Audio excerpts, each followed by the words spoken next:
I am Pops. Yes, White Men Can't Jump. 2023 Hulu version. That's what we're going to talk about. Can they capture lightning in the bottle or not? Is this worth your time? It is one of those things where I like, oh man, they almost slipped it past me because I did a little video on this quite a while back, trying to draw some attention to it. And I was like, oh yeah, let's check this out. Right. So, um, basically the director is called Calmatic. He is a commercial director. He's done like, Target and Sprite ads or whatever. And he's got like this, like, advertising director of the year kind of thing. And then he kind of worked on this film called House Party, a 2023 remake House Party. I didn't watch it. LeBron James was attached to it. Didn't sound like something I wanted to watch.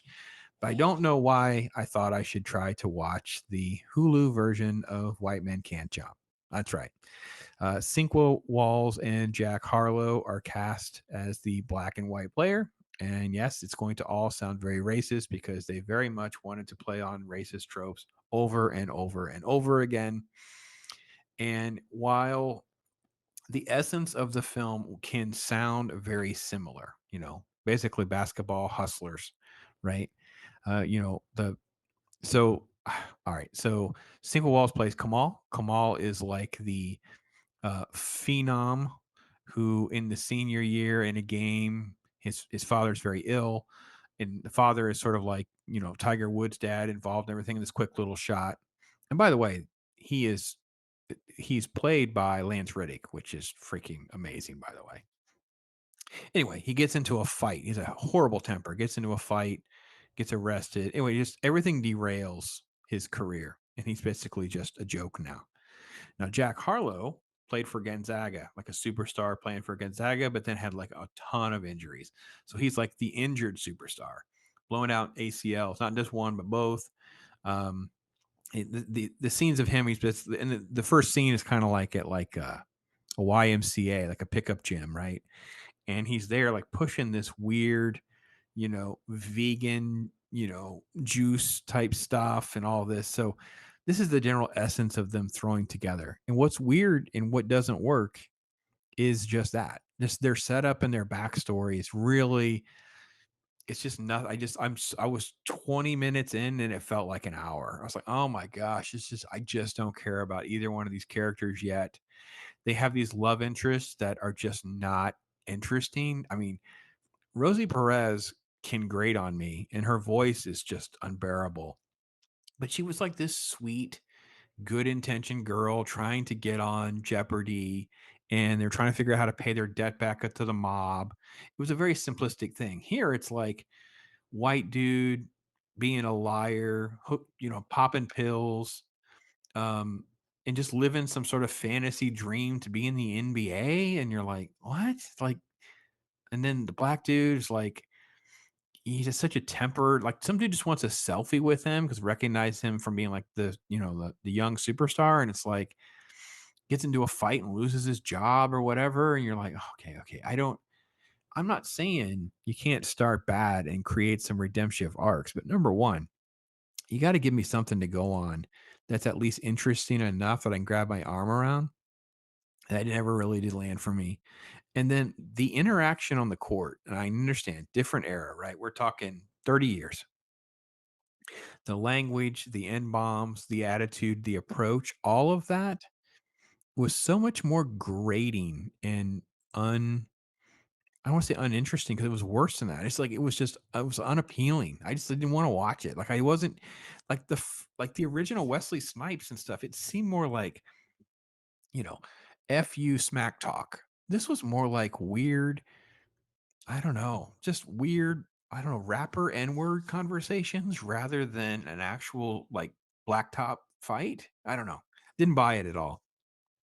This movie is a disaster. It doesn't know what it wants to do. It never gets there fast enough. None of these characters are that believable.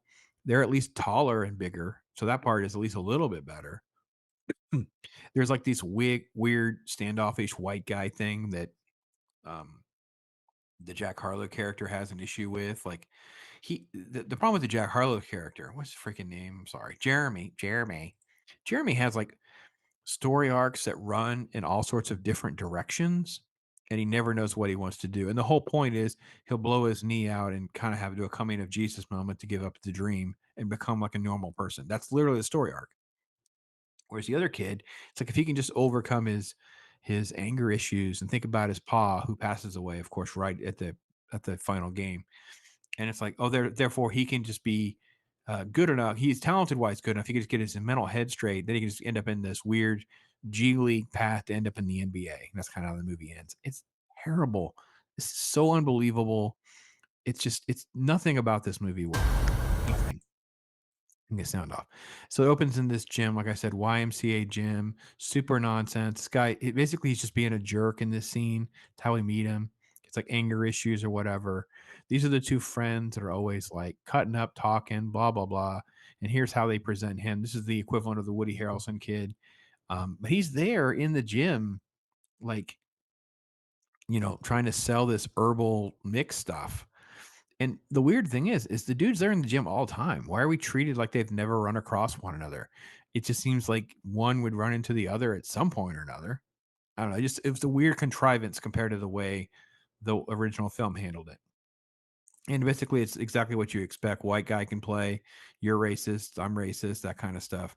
And they play Jeremy up as like really being more like uncomfortable with the race stuff. Like he's really pushes the barrier of what a white guy can say, and that's supposed to be the joke. But those weren't jokes. Those were just like this is what comedy's become. It's like, let me just put you in an uncomfortable situation and you kind of laugh at that. I'm like, that's not funny though. It was just uncomfortable. It wasn't really, there's not like a punchline, it's not a gag in there. Um, let's see. This was the one love interest. The other love interest, well, we see her or not. This is just them. His outfit is like ridiculous. I don't understand why we thought we were going to do like these are tassels from like a drape, and that's supposed to be part of the gag, but it's like it wasn't really good. Yeah, this is him talking smack to get into all that kind of stuff. So it's played up as a lot more of what the original film was, but so much of that is like second. This is the other love interest, and she's like supposed to be like a ballet dancer. They're both supposed to be hot ladies, and neither one of them come across as really being hot ladies because we don't do that anymore. They're completely covered up even during the sex scenes. So if you're looking for another Rosie Perez repeat type situation, that's not here. I don't know what's here that we're supposed to really get into. There is some basketball, but it's like it's just all okay. Nothing that's there, and there way too much of these guys. This was way too much of this sort of like weird comic relief outsourcing.